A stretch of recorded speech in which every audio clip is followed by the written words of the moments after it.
well-regulated militia being necessary to the security of a free state. The right of the people to keep and bear arms shall not be infringed. Welcome to another edition of Bearing Arms, Cam and Company. My name is Cam Edwards, and I am so glad you joined us on the program. Coming up here in a matter of moments, we're going to be talking with Mr. Rob Pincus from ICE Training about, well, and not a new event, because the event actually happened a couple of months ago, but new coverage for the gunmakers match held in St. Augustine, Florida back in June. And one of the participants in that match was a reporter for Vice News who didn't sneak in. I mean, they were on the up and up. They said, hey, would like to come out and would like to cover this. And I'd like to participate. And the organizers of the gunmakers match said, sure. And so the event went off, by the way, without a hitch. Everybody had a great time. But the Vice mini documentary, about a 30-minute long documentary on the gunmakers match, just dropped on Wednesday. And Rob Pincus, who helped organize the gunmakers match, in St. Augustine, Florida, joined us just moments before I began speaking right here to talk about the event, to talk about the coverage from Vice, and to talk about the future of home-built and 3D printed firearms. Take a look and a listen. Rob Pincus, thank you so much, sir, for coming on Cam and Company. It's good talking with you today. Great to see. It's been a while, man. It's been an interesting 18 months, and I was hoping I might be seeing you soon, but I guess we won't be seeing each other in Houston. Not in Houston. No, I mean, listen, you're all over the country, so you get to the Mid-Atlantic area, you let me know. I'll come drive. But yeah, the annual meeting's canceled. Thankfully, COVID did not impact the gunmakers match, which was held in June back in St. Augustine, Florida. And for folks who could not make it down for this match, I never really thought I'd say this, Rob, but you can check out a really good documentary from Vice News on this match.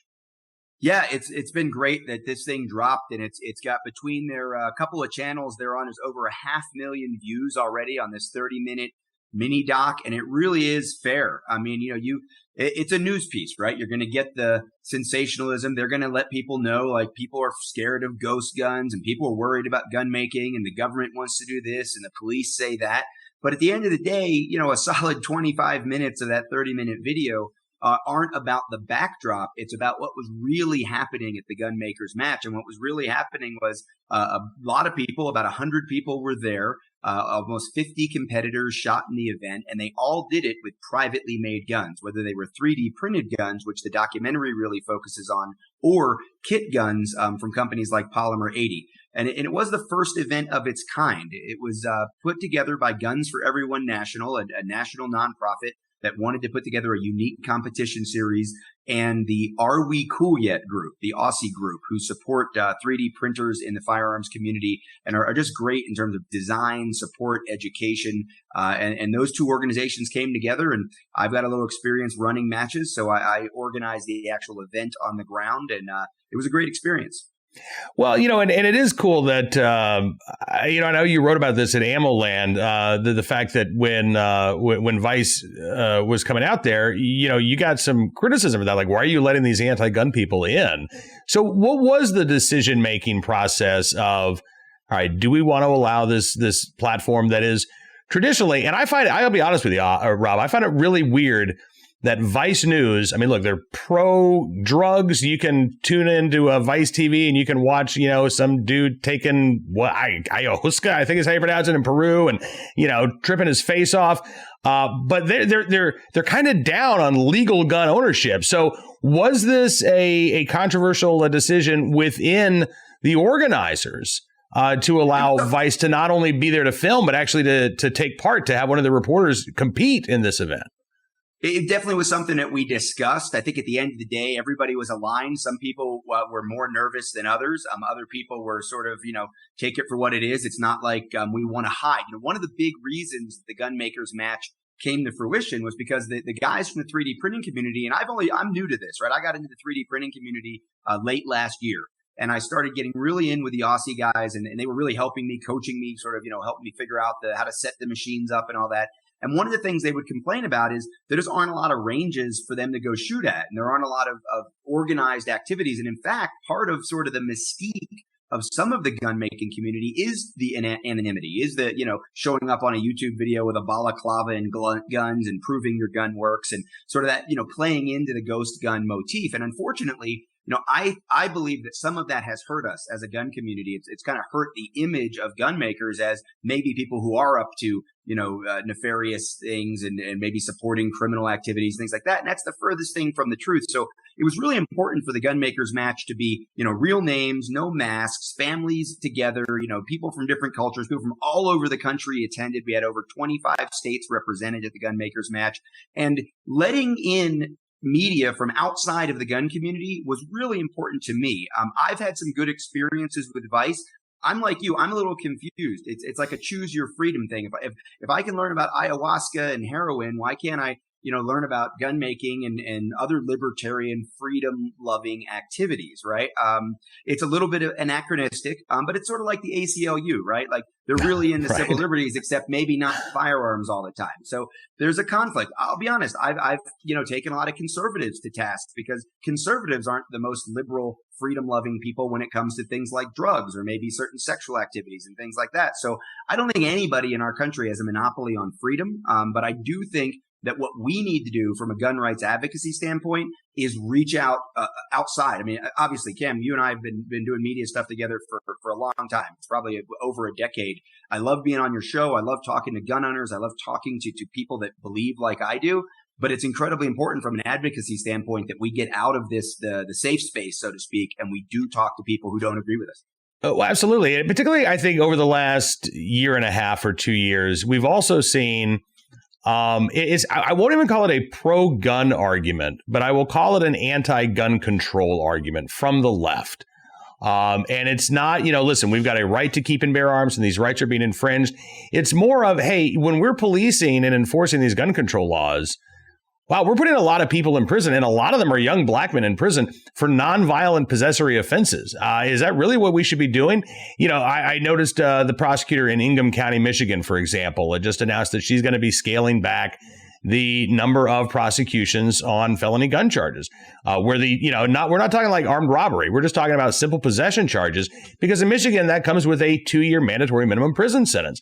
Do we really want to be putting people in prison simply for carrying a gun without a license? Or do we want to maybe try to encourage them to get a concealed carry license? So I think that there is some common ground to be found when we break out of our bubbles. And it's not that you're necessarily going to find a Second Amendment activist, but you might very well find somebody who says, yeah, you know what, you're onto something when you talk about how these gun laws are enforced. And is there a better way to actually reduce violent crime than by targeting people for simply possessing firearms? It's a huge issue, and it really very much echoes a lot of the concerns about the war on drugs, right? But something that we now look across the country, and it's obvious that the majority of Americans think that marijuana should be deregulated. Right now in the gun community, I'm here in Colorado, right? I've at least lived part-time in Colorado since 2003. I have to make a choice, right? I could legally indulge in recreational drugs here. I could use marijuana if I wanted to, but then I wouldn't be able to own firearms. So I have to choose my freedom in the state of Colorado. And until the federal registry changes, that's a big deal. And I think as we look around the country, a lot of people are questioning that. Even people like me who were vehemently anti-drug, back when my policing days, it's been over 20 years since I left full-time law enforcement, but, I had no idea, really, how responsible drug use even worked. It was not something I could understand in my mind. But when I think back to my policing days, I dealt with a lot more problems because of alcohol than I did because of marijuana. And I think what law enforcement and what lawmakers may be even starting to realize is law-abiding, responsible gun owners, most importantly, responsible gun ownership is not a problem. And that's, I think, what comes out in this Vice documentary. And that's one of the things that gets put out in front of people in a very different way when it comes to celebrating the freedom hobby of private gun making. Well, that's the thing. I mean, when you're talking about responsible gun owners can buy their guns. They can build their guns. They can own AR-15s. They can own handguns. I would argue that they could even own fully automatic firearms to be responsible gun owners. But the gun control lobby, they don't want to talk about responsible gun owners, right? They want to talk about guns themselves. And let's ban these because they're big, black, and scary. And let's ban these because they're too small and concealable. And let's ban these because, well, you can make them at home. And so it's all about prohibiting that item. Whereas what you're talking about, and I think even what this Vice documentary showed, inadvertently or not, is that, again, the gun is the inanimate object. And you have to talk about the people that are holding that gun. And the people that came out for this gun makers match in St. Augustine, Florida, look, I mean, it's a pretty, I won't say it's necessarily a cross section of the United States, but it's a pretty good example of the breadth and depth of gun ownership in this country, even in what I think you have to consider would be a niche portion of the gun owners in this country, those who are embracing the idea of building their own, whether it's through a kit or whether it's through a 3D printer. It really is. And you're right. When you look at that, a lot of people have commented on the Vice video, oh, it looks like a bunch of middle-aged white guys. Well, we had all races were represented there. I mean, Edgar, I actually have Edgar is the patron saint of the Second Amendment. Edgar Antillon. He is the founder of Guns for Everyone and Guns for Everyone National. He's very proudly talks about his Mexican heritage. He was there as one of the guys running the event. We had African Americans there. We had Asians there. So yeah, were most of the guys white? Sure. Is that relevant to the conversation? I don't think so. The lifestyles were very different. Again, people from the Midwest, people from the West Coast, people from New York, people from New Jersey, people from Virginia, people from Florida. A lot of different people were there participating with a lot of, I think, thought diversity. That's what I always care about, right? What's the thought diversity? I mean, Tusk was there. Are you familiar with Tusk, the crypto coin, the cryptocurrency that's really interested in helping the firearms community, the firearms industry find an alternative way to do commerce when we don't have to rely on banks. We don't have to rely on credit card processors that might go anti-gun and be against freedom. Tusk was there with a team that had an incredible amount of racial diversity just within their team alone. So it's easy to characterize it as, a bunch of bored white guys, playing with their guns. But it's really so much more. And gun making obviously has a rich tradition. Gun design, customization of guns is something that's incredibly prevalent with the AR-15s, with the Glock style firearms, and the 3D printing. To be able to take a roll of plastic and come out a day later with a customized gun that has contours and grip angles that you want. I put my logo on everything in CAD. It's fun. It's the next level of gun customization and actually creating your own gun. And it's legal in almost every state to do it. The gun kit builds are easy to build. And we had rifles, pistols. There was a couple guys using shotguns and a couple people with braced pistols or pistol caliber carbines there. There were also some guys with SOTs who had fully legal short barreled rifles and or fully automatic stuff at the gun makers match. So it really was a gun owner diversity. Absolutely. Now, listen, I will say this. I mean, you talk about this being legal in most every state, and it is for now. But as you well know, the Biden administration is taking aim at unfinished frames and receivers. They're taking aim at unserialized firearms. And this is a big item on the gun control lobby's to-do list. I mean, they really want to go after home-built firearms, whether they're built from a kit or from a 3D printer. How concerned are you that the Biden administration, with this new ATF proposed rule, public comment just closed, that within the next 6 to 9 months, that the Biden administration is officially going to try to implement this policy and squarely take aim at this community that you're talking about? I'm very concerned about it. I think this is one of the reasons why this winter, we had so much support for the gun makers match. I mean, Brownells was involved. Obviously, Guns for Everyone National was involved. Polymer 80 was involved. A Firearms Policy Coalition is a big backer of this. They actually just backed our first regional event that we've had, a gun makers match handgun event here in Denver, where the day before we had a private gun making educational seminar at Triple J Armory here in Denver, one of the newest ranges, great retail space. We talked to dozens of people about 3D printing. I had my 3D printer. In fact, that's why it's not here on my work table. It's still over at the range. We had it running. I printed a gun through the day while people were there. We put together a bunch of Polymer 80 kits.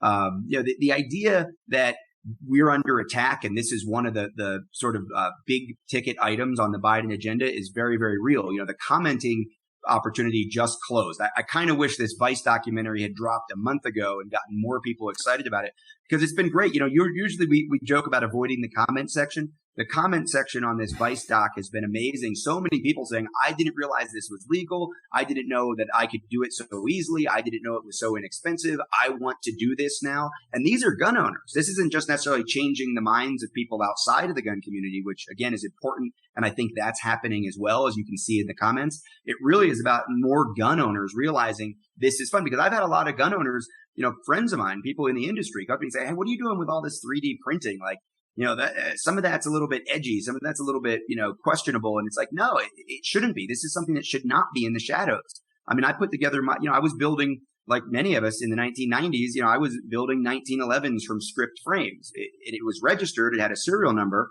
but I was building guns with files and fitting parts and customization. And now evolved to the 3D printing era where I can get in and design a gun in CAD or change a gun.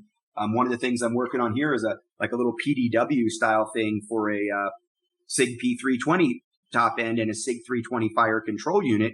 And that's a serialized part. So this isn't just about avoiding serial numbers. It's not just about avoiding, government registration. It really is about the creativity and the freedom of gun ownership, gun design, gun customization, and private gun making hits on all those things. All right. So I want folks to check out the Vice doc, but I also want to ask you, are there more gunmaker matches coming up? You just talked about the regional there in Colorado, but are there going to be other events around the country? Yeah, so the second annual main event is going to be back in St. Augustine on March 19th, 2022. People can go to gunmakersmatch.com and they can find out about that. We also have a couple other regional events that are in the works right now, one in the Midwest and one in the Mid-Atlantic. And we're hoping that this catches on. Guns for Everyone National as a nonprofit, they do a lot of training. They do a lot of instruction. Guns for Everyone, based here in Denver, has put over 60,000 people through concealed carry courses, most of them for free. They do incredible work, and they wanted to take that next step as a national organization into also running sanctioned competitions. And this gun making idea, giving gun makers a place to meet, to congregate, to celebrate their art, to enjoy their guns, to do a little show and tell. We really do hope that this takes off. And, will it be as big as USPSA or IDPA?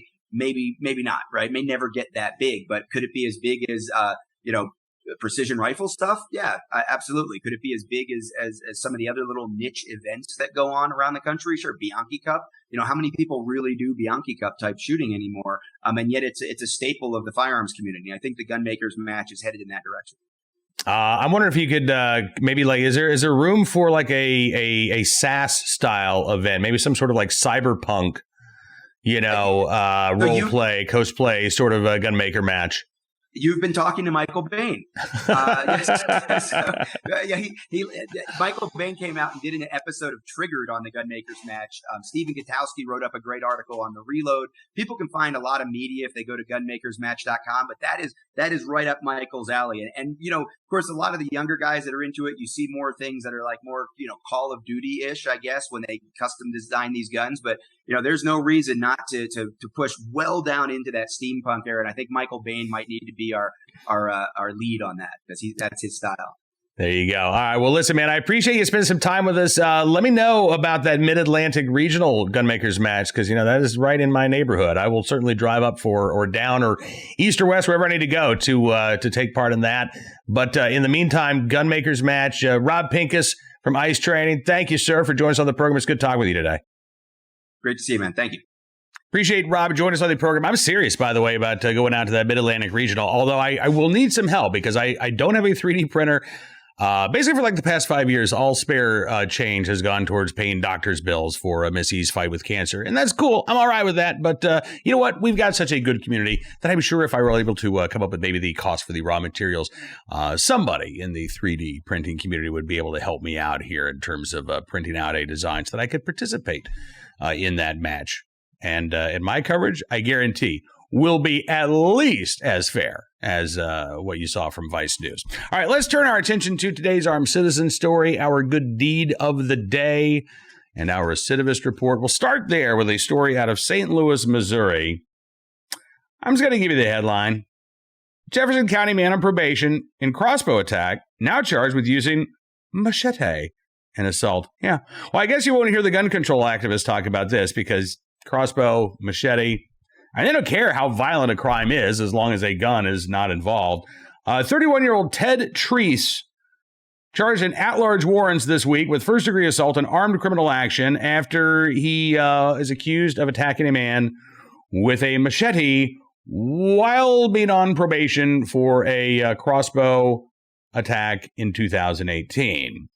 Police said that Treese, still on the loose as of Thursday morning, nearly 2 days after he was accused of hitting a man with a machete inside of a gas station convenience store in House Springs, Missouri, Officers are searching for him throughout the day and overnight on Wednesday, although they apparently kind of scaled back the manhunt that they had been conducting as of Tuesday afternoon. Authorities said that Treese swung a machete inside the store, hurting a customer, then ended up sideswiping a school bus with his car as he escaped on Tuesday afternoon.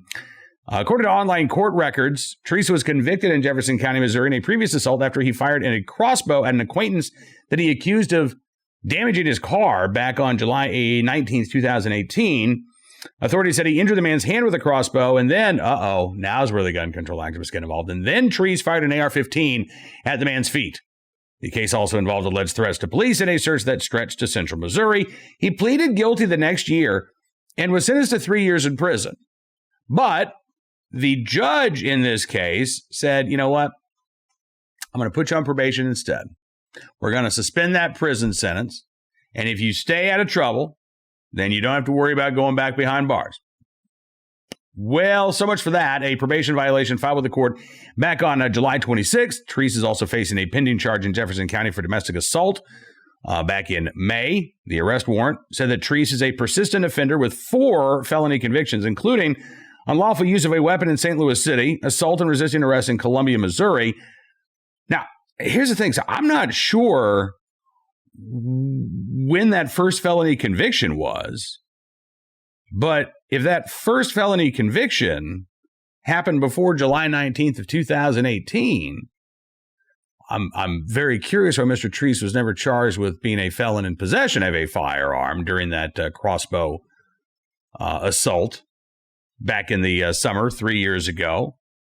Anyway, it looks like despite having avoided prison, Mr. Treese may soon be heading behind bars. That is, if they can find him. As of last report, again, he is still on the loose, and law enforcement is still looking for him.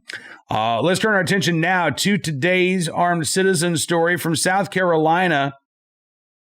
Man shot during a burglary at a Mount Pleasant apartment complex. Now, this was on Tuesday morning. Officers with the Mount Pleasant Police Department responded to the Central Square at Watermark Apartments just before 10 a.m. in response to a burglary where a man had been shot. Now, I mean, burglaries can happen any time of day. I will say it is somewhat uncommon to see a mid-morning burglary like that. When officers arrived, they found an individual outside of the apartment complex. Officials say the police officer applied pressure to the wound until EMS arrived. The subject was transported to the hospital with non-life-threatening injuries. Police say that the shooting was a, quote, isolated incident, say that there appears to be no further threat to the community. No word on the current condition of the suspect, but again, at this point, this appears to be a case of armed self-defense, at least based on the preliminary investigation. We'll keep our eyes open for any more details as they become available and bring them to you in a future episode of Bearing Arms Scam and Company. Finally today, our good deed of the day from Livermore, California, where an off-duty officer in the right place at the right time, willing and able to do the right thing to help save the life of a choking baby. It was caught on tape. KRON in San Francisco reporting on the incident. The officer in question, Gilbert Troche, he's an officer with the San Pablo Police Department. He said he was on his way home from a movie theater with his family when they came across a woman on the side of the road. He said she appeared to be crying hysterically. She was holding her baby kind of against her shoulder. And he said, I stopped the car, I jumped out, I went over to her. He said the woman handed the baby to him. He noticed that the baby's cheeks were getting blue. So he did some back thrust. Well, he instructed the mom to do a finger sweep to try to clear the airway. Yelled out to his family, call 911. After 2 to 3 minutes, the baby coughed, then threw up, and then began to cry, which is exactly the sound you want to hear when you've got an infant that has been unable to take a breath. And Gilbert Troche says, I don't feel like a hero. Okay, but understand a lot of people would consider you to be one. He said, I think anybody in that situation that had seen her there, as distraught as she was, would probably have tried to do the same thing. Maybe. But, you know, he was the one who stopped. Now, I don't know how many other cars drove by, but I'm guessing that there were a few. Drivers who maybe did not know what was going on. Maybe they didn't see the woman. Maybe they thought, okay, this is like a panhandler. Maybe they did. Maybe they had no idea. But the important thing is that Gilbert Troche stopped. So we can talk about what others would have done, but let's not ignore what he actually did. And by the way, Gilbert Troche says he now wants to get in touch with this lady. He didn't get her contact information or anything like that, but he says he wants to follow up to see how she's doing. So hopefully they are able to reconnect, but again, in the right place, at the right time, willing and able to do the right thing. San Pablo, California police officer Gilbert Troche, we thank you for your very good deed. And I thank you for being a part of the program. As always, we will be back on Monday with another edition of Bearing Arms Cam and Company. In fact, we were going to be talking with one of my colleagues at Bearing Arms, John Petrolino, who has a big story out of California. And we're going to get into some of the nitty-gritty details of the disturbing, and that's no other way to put it, just the disturbing requirements that a California police chief is putting in place for those applying for a carry permit. It's a perfect example of why California's may issue laws need to go away and why a shall issue system, at the very least, needs to be put in place. I'm obviously a bigger fan of constitutional carry, but I'm also well aware this is California we're talking about. So we'll get to that on Monday's edition of Bearing Arms Cam and Company. Throughout the weekend, though, be sure to check out BearingArms.com for the latest Second Amendment news and information from all across the nation. You can also become a VIP subscriber. All you have to do, go to BearingArms.com/subscribe.